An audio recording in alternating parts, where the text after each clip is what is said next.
కోట్ల మందికి దారి చూపించిన అతనికన్నా గురువెవరు?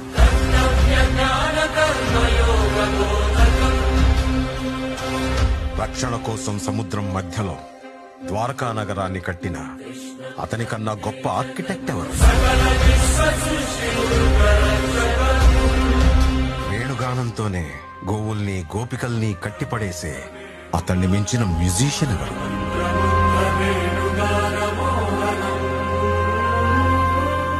ధర్మం కోసం యుద్ధం చేయమని చెప్పిన అతన్ని మించిన వీరుడెవరు? హోమయాగాలతో వర్షం తెప్పించిన అతనికన్నా ప్రకృతిని అర్థం చేసుకున్న క్లైమటాలజిస్ట్ ఎవరు? అన్కంట్రోలబుల్ ఆర్పిఎంతో తిరిగే సుదర్శన చక్రాన్ని కంట్రోల్ చేసే అతనికి మించిన కైనెటిక్ ఇంజనీర్ ఎవరు?